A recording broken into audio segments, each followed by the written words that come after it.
Bonjour, cette semaine, la posture principale sera Janu Shirasana, dont la traduction sanskrit Janu, genou, Shirasana, la tête, posture de la tête au genou, qui va être travaillée comme posture de flexion et de flexion-rotation. Et on verra que dans sa première forme en plus, cette posture est en fait Mahamudra, le grand saut, saut S-C-E-A-U, bien sûr.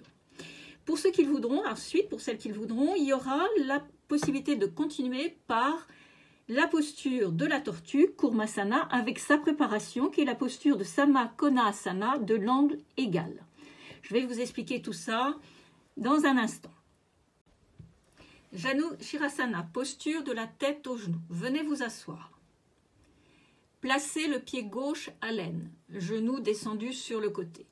Pour la jambe droite, elle est ouverte en écart sur le côté. Vous écartez, vous ouvrez et vous maintenez bien le pied vertical. Le pied ne retombe pas sur l'extérieur, vers l'extérieur. Il est maintenu vertical, les orteils face à vous.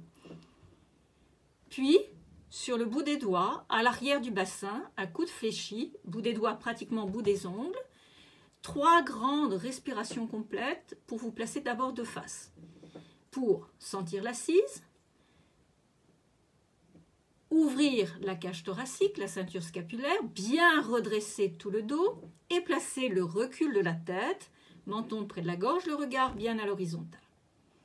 De nouveau une longue inspiration et en fin d'inspire, poumon plein, vous allez tourner buste et tête face à la jambe droite. Venir crocheter avec le deux mains le gros orteil du pied droit. Ne cherchez pas pour l'instant, il va falloir vous pencher pour aller bien sûr crocheter le gros orteil avec vos deux mains, mais ne cherchez pas à aller plus bas. Vous allez dans cette première phase, vous allez maintenir sur plusieurs respirations le dos très plat, vraiment la rectitude de la colonne, depuis le crâne jusqu'au bassin, jusqu'au sacrum. Chaque inspire, ouvrir la cage thoracique, expirer lentement, profondément, sur au moins 4-5 respirations. Cette phase est celle non développée, mais celle de Mahamudra, le grand saut. Ensuite, on va aller rentrer vraiment dans Janu Shirasana, c'est-à-dire qu'à partir de là, vous allez essayer sur les expires. À l'inspire, pareil, on observe le rapprochement des omoplates, l'ouverture de la cage thoracique, on observe le maintien du recul de la tête et à l'expire, si on le peut, on va descendre. Ne tirez pas avec les bras, on va descendre tranquillement sur de nombreuses respirations. Si vous arrivez à poser le ventre sur la cuisse, à ce moment-là, couchez-vous sur la jambe et c'est ce qui donne le nom à la posture, la tête sur le genou. On peut, dans cette phase finale, rester en plusieurs respirations complètes en donnant la priorité à l'expire. Lâcher prise, pesanteur, expiration, détente. Pour remonter, on remonte très très lentement sur une inspire en remontant dans l'axe de la jambe droite, bien sûr, tranquillement. On a bien reverticalisé le buste, mais en étant toujours en rotation. Ensuite, on repasse buste et tête au milieu et on va défaire la jambe gauche, la remettre dans l'axe, les deux jambes, si besoin, quelques mouvements avec la jambe gauche. Si vous avez le temps, retour à plat dos, le bâillement, le soupir, les 2 grandes respirations complètes. Puis, on va venir réinstaller la même chose à droite, c'est-à-dire qu'on replie à l'aine la jambe droite, la jambe gauche est ouverte sur le côté. Bout des doigts derrière le bassin, les 3 grandes respirations de face. Puis, de nouveau, sur une grande fin d'inspire et un poumon plein, on fait face à la jambe gauche. On va venir à bras tendus crocheter le gros orteil du pied gauche avec les deux mains. 3, 5, 4, 5 grandes respirations en Mahamudra, en grand saut, sans chercher vraiment la descente plus. Et après, installer Janu Shirasana avec la descente sur l'expiration. Lorsque le ventre est sur les cuisses, on se couche sur la jambe. De nouveau, de longues expirations complètes. On remonte sur l'inspire, dans l'axe. On revient au milieu. Défait les 2 jambes dans l'axe. Si besoin, vous savez les mouvements de pied, flexion, extension du pied, pour remettre ou décontracter en tapotant la cuisse au besoin. Puis retour à plat dos. Les 2 grandes respirations. Et si ensuite on veut, soit en enchaînement, on peut les travailler en enchaînement, c'est un parti pris, ou à chaque fois avec les 2 respirations intermédiaires, on va venir placer la préparation de la tortue qui s'appelle Samakonasana, langue légale, et derrière, pour ceux qui le voudraient, la tortue. Samakonasana, la posture de langue légale qui est en fait la posture de préparation à la tortue. Venez vous asseoir. Si vous êtes déjà assis, vous le faites en enchaînement, sinon vous revenez vous asseoir après les 2 respirations. Écart des jambes. Un écart confortable que vous puissiez tenir et bien installé. C'est-à-dire, on descend au mieux l'arrière du genou, le creux poplité au sol.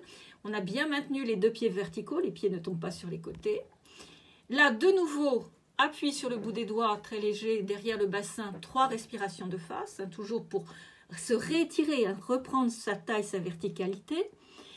Puis là, ce sera sur l'expire.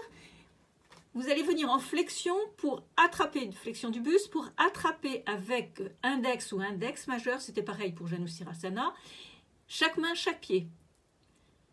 On attrape à bras tendus, chaque main, chaque pied, et on va maintenir. On ne cherche pas à aller plus loin, on maintient. Avec, sur l'inspiration complète, de longues inspirations, là aussi, essayez de sentir le rapprochement des omoplates, de maintenir le recul de la tête et de bien ouvrir la cage thoracique. À l'expire, on expire, on ne cherche pas forcément à descendre plus loin.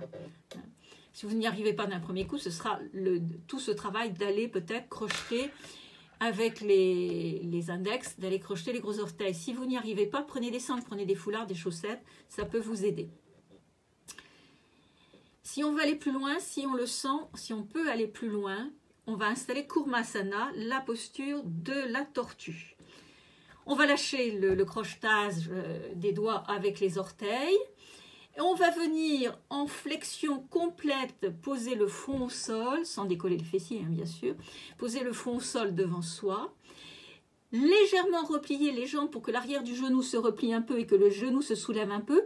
Pour venir glisser sous les genoux les bras. Voilà. Et là, la tortue est installée. Quelques aménagements. Pour Janushirasana, si on ne peut pas, si le genou, pied au périnée, pied à l'aine, est trop levé, ne va pas au sol, et quand même on peut supporter, il est tout à fait judicieux de placer un coussin ou quelque chose sur le genou pour que le genou puisse reposer sur quelque chose. Si vraiment vous avez très mal au genou, s'il y a un problème, ne pas hésiter à travailler déjà les 2 jambes écartées. Hein. C'est une variante aussi, on peut le travailler, les 2 jambes écartées. Mais à ce moment-là, très très attention au fait, lorsqu'on sera par exemple en rotation et en flexion sur la jambe droite, de ne pas du tout soulever le fessier gauche et vice-versa de l'autre côté. Voilà pour ces 2 postures. Donc la première série est une vraiment rotation, flexion. La seconde sont des postures de flexion, préparation et tortue, posture de flexion. Vous avez maintenant le petit guide pour aller voir à quoi correspondent ces postures. La rotation, on l'a déjà vu même en travail de posture. La flexion, c'est vraiment cette capacité à se fléchir, à lâcher aussi certaines choses, à se fléchir, à ne pas toujours maintenir le fait d'avoir raison. Donc voilà, il y a toutes ces choses-là derrière la flexion, hein, même sans parler de la génuflexion, qui est un acte en tant que tel religieux, de se plier devant plus grand que soi. Donc voilà, et c'est aussi, quand on les travaille, vraiment, ce sont des postures au niveau anatomique, physiologique, des postures qui sont des postures de détente, hein, vraiment à travailler dans la détente. Donc on peut toujours, bien sûr, insister un peu plus sur les expirations, à travailler dans la détente, à travailler dans le lâcher-prise, puisqu'il y a flexion et qu'on va vers le sol, dans ces postures qui sont proposées, de bien se servir aussi de la pesanteur, hein, du lâcher-prise et de la pesanteur. Voilà, vous avez de quoi travailler pour toute la semaine, qui sera cette semaine 7 du confinement. Advienne que pourra pour la suite. Bonne semaine à toutes et à tous.